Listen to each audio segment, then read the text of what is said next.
Air India flight 171 എന്ന വിമാനം തകർന്നു. വിമാനത്താവളത്തിനടുത്തുള്ള ആരോ അതിൻ്റെ വീഡിയോ എടുത്തു.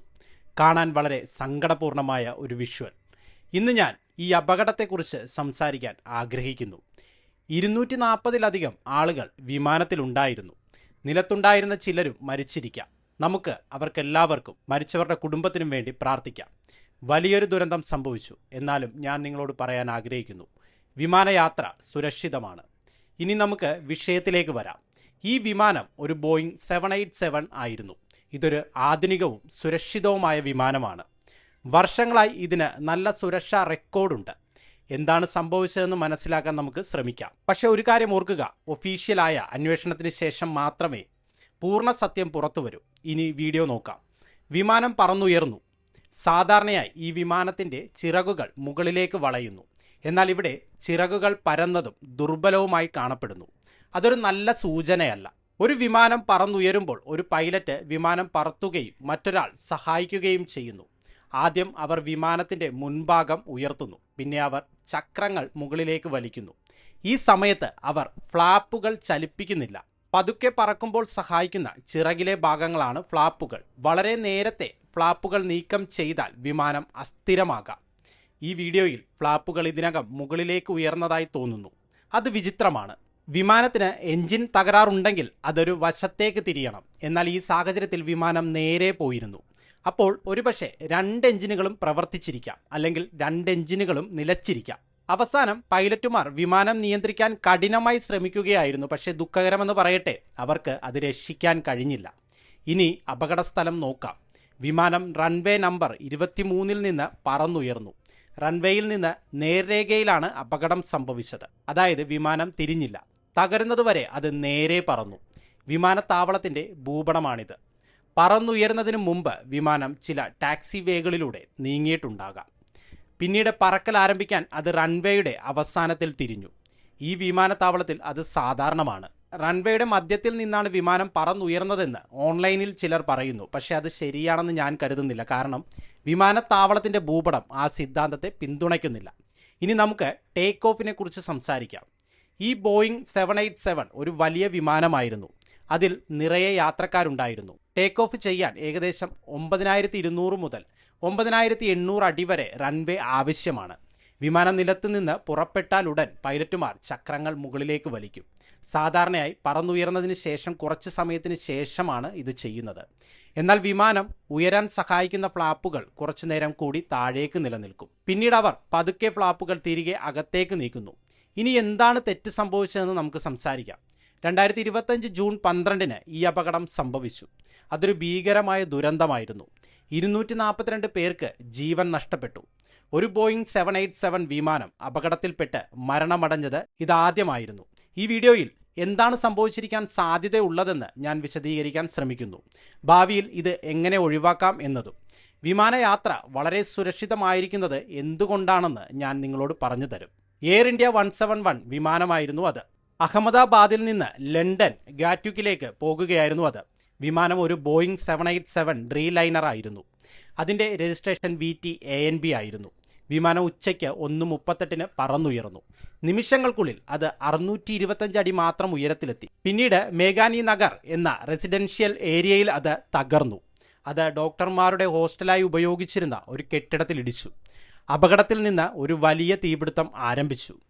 പൈലറ്റുമാർ ഒരു മെയ്ഡേ സന്ദേശം അയച്ചിരുന്നു. പക്ഷേ ബന്ധം നഷ്ടപ്പെട്ടു. ഒരുപക്ഷെ തീ കാരണം ആരും രക്ഷപ്പെട്ടില്ല. നിലത്തുണ്ടായിരുന്ന ചിലരും മരിച്ചിരിക്കാം. ഒരു വീഡിയോയിൽ വിമാനത്തിൻ്റെ പിൻഭാഗം ഒരു കെട്ടിടത്തിൽ നിന്ന് പുറത്തേക്ക് തള്ളി നിൽക്കുന്നത് നമുക്ക് കാണാൻ കഴിയും. കറുത്ത പുക ആകാശത്തേക്ക് ഉയർന്നത് കണ്ടു. അത് ഹൃദയഭേദകമായ ഒരു കാഴ്ചയായിരുന്നു. 787 വിമാനത്തിൻ്റെ 14 വർഷത്തെ ചരിത്രത്തിലെ ആദ്യത്തെ മാരകമായ അപകടമായിരുന്നു അത്. ഡ്രീം ലൈനറിന് വളരെ മികച്ച സുരക്ഷാ റെക്കോർഡ് ഉണ്ടായിരുന്നു. ഇന്ത്യൻ സർക്കാരിൻ്റെ വ്യോമസുരക്ഷാ വകുപ്പ് ഇതിപ്പോൾ അന്വേഷണം നടത്തുകയാണ്. കൃത്യമായ കാരണം നമ്മൾക്ക് ഇപ്പോഴും അറിയില്ല. എന്നാൽ ചില സാധ്യമായ കാരണങ്ങൾ ചർച്ച ചെയ്യപ്പെടുന്നു. 2 എഞ്ചിനുകളും പ്രവർത്തിക്കുന്നത് നിർത്തി എന്നതാണ് ഒരു സിദ്ധാന്തം. 787GNX എഞ്ചിനുകൾ ഉപയോഗിക്കുന്നു. ചില വീഡിയോകളിൽ ലാൻഡിംഗ് ഗിയർ പ്രവർത്തനരഹിതമായിരുന്നു എന്നാണ് പറയുന്നത്. അതിനർത്ഥം എഞ്ചിനുകളുമായി പ്രവർത്തിക്കുന്ന ഹൈഡ്രോളിക് സിസ്റ്റത്തിൽ ഒരു പ്രശ്നമുണ്ടായിരുന്നിരിക്കാം. മെയ്ഡേ കോളിനിടെ പൈലറ്റുമാർ എഞ്ചിൻ തകരാറിനെക്കുറിച്ച് പരാമർശിച്ചതായും റിപ്പോർട്ടുകളുണ്ട്. പക്ഷേ അത് ഇതുവരെ സ്ഥിരീകരിച്ചിട്ടില്ല. ടേക്ക് ഓഫ് സമയത്തുണ്ടായ ഒരു തെറ്റാണ് മറ്റൊരു സിദ്ധാന്തം. റൺവേയുടെ മധ്യത്തിൽ നിന്നാണ് വിമാനം സ്റ്റാർട്ട് ചെയ്തതെന്ന് ചിലർ കരുതുന്നു. അത് സുരക്ഷിതമല്ല. എന്നാൽ ഞാൻ മുമ്പ് പറഞ്ഞതുപോലെ അത് സംഭവിച്ചതായി ഞാനും കരുതുന്നില്ല. വിമാനത്തിന് അടുത്തിടെ അറ്റകുറ്റപ്പണികൾ നടത്തിയിരുന്നു. അറ്റകുറ്റപ്പണികൾക്കിടെ എന്തെങ്കിലും തകരാറ് സംഭവിച്ചോ എന്ന് ചിലരെ അത് സംശയിപ്പിക്കുന്നു. മുൻകാലങ്ങളിൽ 787 വിമാനങ്ങൾക്ക് ബാറ്ററി തീപിടിക്കുകയോ ശരീരഭാഗങ്ങളിലെ തകരാറുകൾ പോലുള്ള പ്രശ്നങ്ങൾ ഉണ്ടായിട്ടുണ്ട്. എന്നാൽ ഈ പ്രശ്നങ്ങളാണ് ഈ അപകടത്തിന് കാരണമെന്ന് തെളിവില്ല. ഇനി നമുക്ക് ചോദിക്കാം, 2 എഞ്ചിനുകളും എങ്ങനെ പ്രവർത്തിക്കുന്നത് നിർത്തും? ഇത് അപൂർവമാണ്, പക്ഷേ അത് സംഭവിക്കാം. ഇന്ധന പ്രശ്നങ്ങൾ, മോശം ഇന്ധനമോ തടസ്സപ്പെട്ട ഇന്ധന പ്രവാഹമോ ആകാം ഒരു കാരണം. മറ്റൊരു കാരണം പക്ഷികൾ എഞ്ചിനുകളിൽ ഇടിച്ചതാകാം. ഇവിടെ അങ്ങനെ സംഭവിച്ചതായി റിപ്പോർട്ടുകളൊന്നും തന്നെയില്ല. എഞ്ചിൻ ഭാഗങ്ങൾ കേടായതുപോലെ മെക്കാനിക്കൽ പ്രശ്നങ്ങളും ഉണ്ടാകാം. 2016 ഈ എഞ്ചിനുകൾക്കുള്ളിൽ ഐസ് ഉണ്ടെന്ന് ഒരു സുരക്ഷാ മുന്നറിയിപ്പ് ഉണ്ടായിരുന്നു. എന്നാൽ ഈ അപകടത്തിൽ കാലാവസ്ഥ ചൂടായിരുന്നു, 30 ഡിഗ്രി സെൽഷ്യസ്. അതിനാൽ ഐസ് ഒരു കാരണമല്ല. മറ്റൊരാശയം വിമാനത്തിന്റെ സിസ്റ്റത്തിൽ ഒരു വൈദ്യുത പ്രശ്നം ഉണ്ടായിരുന്നു എന്നതാണ്. 787 പ്രധാനമായും ഇലക്ട്രോണിക്സിനെ ആശ്രയിച്ചിരിക്കുന്നു. ഒരു സിസ്റ്റം തകരാറിലായാൽ എഞ്ചിനുകൾക്ക് ശരിയായ സിഗ്നലുകൾ ലഭിച്ചിട്ടുണ്ടാകില്ല. അറ്റകുറ്റപ്പണി പ്രശ്നങ്ങളും സാധ്യമാണ്. സമീപകാല അറ്റകുറ്റപ്പണികൾക്കിടയിൽ എന്തെങ്കിലും തെറ്റ് സംഭവിച്ചിട്ടുണ്ടെങ്കിൽ തകരാറുള്ള വയറുകൾ അല്ലെങ്കിൽ തകർന്ന ഹൈഡ്രോളിക്സ് പോലുള്ളവ അത് ദുരന്തത്തിലേക്ക് നയിച്ചേക്കാം. എന്നാൽ ഇതൊരു അനുമാനം മാത്രമാണ്. ബ്ലാക്ക് ബോക്സ് വായിച്ചതിന് ശേഷം മാത്രമേ നമുക്ക് കൃത്യമായ കാര്യങ്ങൾ അറിയാൻ കഴിയൂ. സാധാരണയായി ജെറ്റിൽ എന്തെങ്കിലും പ്രശ്നമുണ്ടെങ്കിൽ പൈലറ്റുമാരും എഞ്ചിനീയർമാരും പറക്കുന്നതിന് മുമ്പ് അത് പരിഹരിക്കും. എയർലൈനുകളിൽ അതൊരു സാധാരണ പ്രക്രിയയാണ്. കൂടാതെ 2 എഞ്ചിനുകളിലും പക്ഷി ഇടിക്കുന്നത് വളരെ അപൂർവമാണ്, പക്ഷേ അസാധ്യമല്ല. 2009 അത്തരമൊരു സംഭവത്തിന് ശേഷം ഒരു US എയർവേസ് വിമാനം ഹഡ്സൺ നദിയിൽ സുരക്ഷിതമായി ലാൻഡ് ചെയ്തു. അങ്ങനെയാണെങ്കിൽ പോലും പൈലറ്റുമാർ പതുക്കെ ലാൻഡ് ചെയ്യാൻ ഫ്ലാപ്പുകൾ താഴ്ത്തും. അതാണ് നിയമം. വിമാനം സാവധാനത്തിലും സുരക്ഷിതമായും ലാൻഡ് ചെയ്യാൻ ഫ്ലാപ്പുകൾ സഹായിക്കുന്നു. 1995 പക്ഷികൾ 2 എഞ്ചിനുകളിലും തട്ടിയതിനു ശേഷം ഒരു സൈനിക വിമാനം തകരുകയുണ്ടായി. അതെ, ഇരട്ട എഞ്ചിനിൽ പക്ഷിയിടികൾ സംഭവിക്കാം. എന്നാൽ ഈ സാഹചര്യത്തിൽ ഇതുവരെ അതിനുള്ള ഒരു സൂചനയുമില്ല. ബോയിങ് 787 ഡ്രീലൈനർ ഒരു ആധുനിക വിമാനമാണ്. പല പൈലറ്റുമാർക്കും ഇത് പറത്താൻ വളരെ ഇഷ്ടമാണ്. 2011 ഇത് ആദ്യം പറക്കാൻ തുടങ്ങി. ഇപ്പോൾ 1100-ലധികം വിമാനങ്ങൾ സർവീസിലുണ്ട്. ദീർഘദൂര യാത്രകൾക്കായി നിർമ്മിച്ച വൈഡ് ബോഡി ജെറ്റാണിത്. ഏകദേശം 13,530 കിലോമീറ്റർ പറക്കാൻ കഴിയും. ഈ വിമാനത്തിൻ്റെ ഒരു പ്രത്യേകത കാർബൺ ഫൈബർ പോലുള്ള ഭാരം കുറഞ്ഞ വസ്തുക്കൾ ഉപയോഗിച്ചാണ് ഇത് നിർമ്മിച്ചിരിക്കുന്നത് എന്നതാണ്. അതിതിനെ ഭാരം കുറഞ്ഞതാക്കുകയും കുറഞ്ഞ ഇന്ധനം ഉപയോഗിക്കാൻ സഹായിക്കുകയും ചെയ്യുന്നു. 767 പോലുള്ള പഴയ ബോയിങ് വിമാനങ്ങളെ അപേക്ഷിച്ച് ഏകദേശം 20% കുറവ് ഇന്ധനം ഇത് ഉപയോഗിക്കുന്നു. എഞ്ചിനുകൾ വളരെ ശക്തമാണ്. ജനറൽ ഇലക്ട്രിക് GEnx അല്ലെങ്കിൽ റോൾസ് റോയ്സ് ട്രെൻഡ് 1000 എന്നിവയിലൊന്ന് ചൂട് നന്നായി കൈകാര്യം ചെയ്യുന്നതും കൂടുതൽ ഊർജം ലാഭിക്കുന്നതുമായ പുതിയ സാങ്കേതിക വിദ്യ ഈ എഞ്ചിനുകൾ ഉപയോഗിക്കുന്നു. 787 ഒരു ഫ്ലൈ ബൈ വയർ സംവിധാനവും ഉപയോഗിക്കുന്നു. അതായത് പൈലറ്റ് പഴയ മെക്കാനിക്കൽ ഭാഗങ്ങൾക്ക് പകരം ഇലക്ട്രോണിക് സിഗ്നലുകൾ ഉപയോഗിച്ചാണ് വിമാനം നിയന്ത്രിക്കുന്നത്. ഇത് പറക്കൽ സുഗമമാക്കുന്നു. എഞ്ചിനുകൾ കൂടുതൽ നിശബ്ദമാണ്. പഴയ വിമാനങ്ങളെ അപേക്ഷിച്ച് ഏകദേശം 60% കുറവ് ശബ്ദം. ക്യാബിനുള്ളിൽ വായുമർദ്ദം 8000 അടിക്ക് പകരം 6000 അടിയായി സജ്ജീകരിച്ചിരിക്കുന്നു. ദീർഘദൂര വിമാനയാത്രകളിൽ യാത്രക്കാർക്ക് ക്ഷീണം കുറയ്ക്കാൻ ഇത് സഹായിക്കുന്നു. ജനാലകൾ വലുതാണ്. കാലാവസ്ഥയ്ക്കും നാവിഗേഷനുമായി ആധുനിക സംവിധാനങ്ങളും ഇതിലുണ്ട്. പൈലറ്റുമാർക്ക് സാറ്റലൈറ്റ് ആശയവിനിമയത്തിലൂടെ തത്സമയ അപ്ഡേറ്റുകൾ ലഭിക്കുന്നു. ഇത് പറക്കൽ സുരക്ഷിതമാക്കുന്നു. എന്നാൽ 787-ന് മുമ്പ് ചില പ്രശ്നങ്ങൾ ഉണ്ടായിട്ടുണ്ട്. 2013 ബാറ്ററി തീപിടുത്തം കാരണം എല്ലാ 787 വിമാനങ്ങളും നിലം പരിശമാക്കേണ്ടി വന്നു. 2021 ബോയിങ്ങിന് ഗുണനിലവാര നിയന്ത്രണ പ്രശ്നങ്ങൾ ഉണ്ടായിരുന്നു. അതിനാൽ ഡെലിവറികൾ കുറച്ചു കാലത്ത് നിർത്തിവെച്ചിരുന്നു. 2024 വിമാനത്തിന്റെ ബോഡി എങ്ങനെ ഉറപ്പിച്ചു എന്നതിൽ ചില പ്രശ്നങ്ങളുണ്ടെന്ന് ഒരു വിസിൽ ബ്ലോവർ പറഞ്ഞു. ഇവ ഗുരുതരമായ സുരക്ഷാ അപകടമല്ലെന്ന് ബോയിങ് പറഞ്ഞു. പക്ഷേ അവ ഇപ്പോഴും അന്വേഷിച്ചു വരുന്നു. ഈ പ്രശ്നങ്ങൾ ഉണ്ടെങ്കിലും 787 ഇപ്പോഴും ഏറ്റവും സുരക്ഷിതമായ ജെറ്റുകളിലൊന്നാണ്.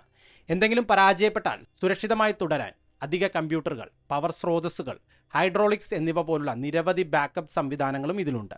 അതിനാൽ ഒരു അപകടം സംഭവിച്ചിട്ടുണ്ടെങ്കിലും പറക്കൽ ഇപ്പോഴും സുരക്ഷിതമാണ്. ഒരു വിമാന അപകടത്തിൽ മരിക്കാനുള്ള സാധ്യത 11 ദശലക്ഷത്തിൽ 1-ൽ താഴെയാണ്. 787 വിമാനം ഏകദേശം 5 ദശലക്ഷം വിമാനങ്ങൾ പറത്തി. 30 ദശലക്ഷം മണിക്കൂറിലധികം മാരകമായ ഒരു അപകടവും കൂടാതെ പറത്തിയിട്ടുണ്ട്. ഹൈടെക് വിമാനങ്ങൾക്ക് പോലും ശ്രദ്ധാപൂർവമായ അറ്റകുറ്റപ്പണികളും പൈലറ്റ് പരിശീലനവും ആവശ്യമാണെന്ന് ഇത് നമ്മെ കാണിക്കുന്നു, പ്രത്യേകിച്ച് താഴ്ന്ന ഉയരത്തിലുള്ള പറക്കലിന്. 2 എഞ്ചിനുകളും തകരാറിലായാൽ അല്ലെങ്കിൽ ഫ്ലാപ്പുകളും ഗിയറും ശരിയായ സ്ഥാനത്തല്ലെങ്കിൽ അത് ഒരു അപകടത്തിലേക്ക് നയിച്ചേക്കാം. കൃത്യമായ കാരണം നമുക്ക് ഇതുവരെ അറിയില്ല. ഒരുപക്ഷെ അത് പൈലറ്റിൻ്റെ പിഴവായിരിക്കാം, അല്ലെങ്കിൽ രണ്ട് എഞ്ചിനുകളുടെയും ശക്തി നഷ്ടപ്പെട്ടിരിക്കാം. ബ്ലാക്ക് ബോക്സ് ഉടൻ തന്നെ കൂടുതൽ ഉത്തരങ്ങൾ നമുക്ക് നൽകും. അതുവരെ നമുക്ക് കാത്തിരിക്കാം.